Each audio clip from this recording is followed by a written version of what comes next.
We got a missed call test. Ask for you. We've got... Give everyone a flower. You're all a little unrealistic, yes? Come on. Just hear you there, my friend.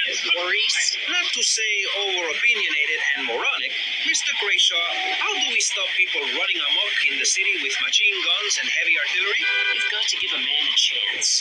Prisons are overflowing with wasted potential. Make the guilty men innocent once more. Free them from themselves. How on earth do you do that? Well, you could let them off. Marvelous. Great.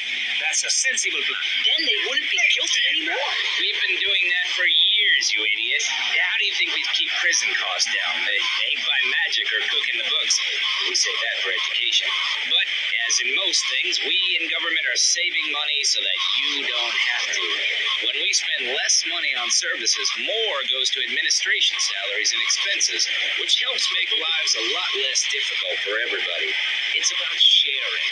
Sharing your taxes out amongst the select few. That's why I worked so hard at school, so I could reap the rewards now. You worked hard at school because the other kids laughed at you and called you a square. That's a damn lie. They call me Wet Fart. They called me the Bat because my voice didn't break until I was 19. So, Mr. Shrub, I take it you don't believe in regulation. I believe in giving people a chance, not tying them down with lots of needless regulations. The fact is, business is run by moral people who won't do anything illegal or try to get rich quickly. But since you got elected, Vice City has been characterized by a government who cut aid to the poor, offer tax breaks to the rich, and pay people to dump toxic waste near schools. Yes, we've made a lot of progress. And up on Capitol Hill, you were instrumental in pushing through a bill allowing the manufacture and sale of Giggle Cream, a dessert with potential lethal consequences. Not true. Santa Mercedes. Only 23 people have died, and several of them probably deserved it. With people being set such a bad example by big business, how are they supposed to respect each other, to act safely in society? And how are they policed by a demoralized and underfunded police force? Well, I'm afraid that's apparently quite a difficult question, but my solution is easy. I'm going to talk for a long time about a subject not in any way related, and pretty soon people will forget all about it. I'll remind people that I have a great haircut, and that under my stewardship, Vice City has had on average 15% better weather than before, while crime rates only go up if you don't turn the graph upside down. Turn it upside down, and they have halved under me, Alex Shrub. Vote Shrub for president, and you'll have a friendly face in the White House, a man you can trust, a local man who likes golf and laughing and photo opportunities at your store or place of business. Just send me a letter. I'll send you an automated photocopied response. We call it democracy, and that's where the money goes. Just a moment. Don't interrupt. Let me finish. But this man won't let me speak. You, Shorty, shut up and let me speak. I'm taller than him, ladies and gentlemen, by at least 3 inches, which means I'm a lot more respectable looking. Everyone knows politicians lie and steal and cheat, but at least with me in charge, you know I look good and I have a very supercilious manner. Besides which, I've been abroad and I prefer it here because I'm a man of the people. It's time for Scotland's cab, guardian angel, to eat from Bender. Guilty about it. Enough! We're running out of time, and you completely failed to answer the question. I'm a professional. That's my job.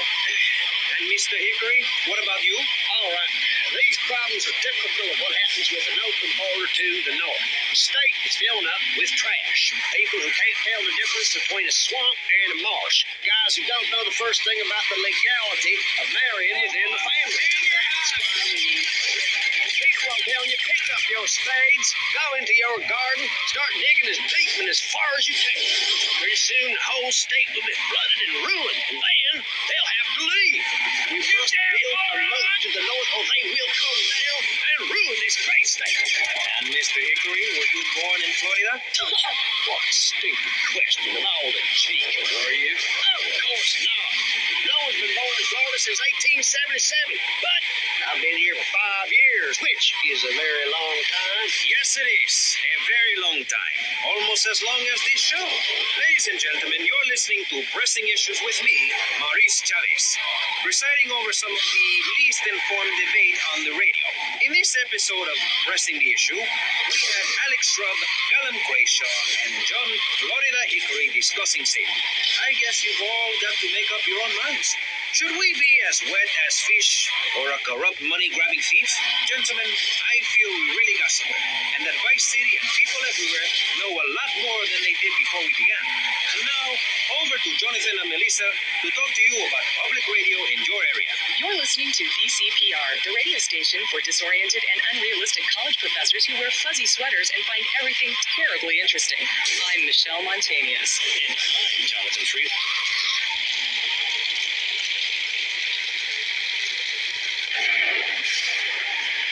Very important for everyone, even the blind.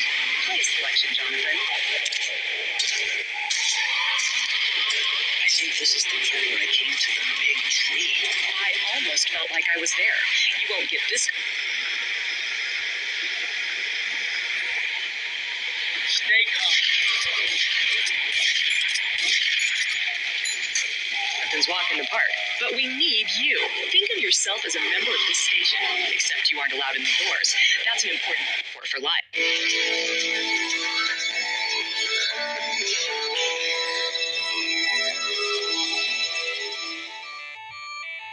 Take your loved one, just dial 866-9-BERRY. Remember, VCPR is commercial and interest-free. Donate your money now. Let's get back. Thank you, guys. So, we're back on Pressing Issues. Just one of many fine shows you'll hear